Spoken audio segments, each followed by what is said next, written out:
ऐकताय ना पक्ष्यांचा किलबिलाट. मला लहानापासून असंच टेरेसवर बसून स्टडी करायला खूप आवडतं. गुड्डू आणि ओवीचं सुद्धा सकाळ सकाळी काहीतरी डिस्कशन चाललं होतं. थोडं लपून पाहिलं, त्यानंतर मामांच्या घरी गेले व असं छानसं फ्लावर घेतलं व मी निघाले कॉलेजसाठी. आज खूप ऊन होतं आणि पेपर माझा 1:30 वाजता असल्यामुळे मला दुपारचंच जावं लागत आहे. त्यानंतर क्लासला पोहोचले, एक्झाम स्टार्ट झाली. त्यानंतर माझी एक्झाम झाली व मी निघाले मार्केटसाठी. मार्केटमध्ये गेले, थोडं बोरणांचं शॉपिंग केलं. येथे मी ओवीसाठी गजरा घेतला, थोडं खाऊ.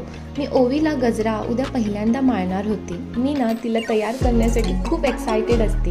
त्यानंतर घरी पोहोचले. घरामध्ये इलेक्ट्रिशियनचं काम सुरू होतं, म्हणून काही असा गोंधळ सुरू होता. इथे ना गुड्डूचं बिग हँड हेल्पिंग होतं.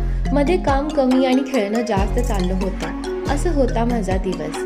त्यानंतर रात्री जेवणामध्ये होते फ्रॉन्स आणि हे बनवत होती मयूर. त्यानंतर आम्ही छानसं असं जेवण केलं आणि असा होता माझा दिवस. Thank you for watching.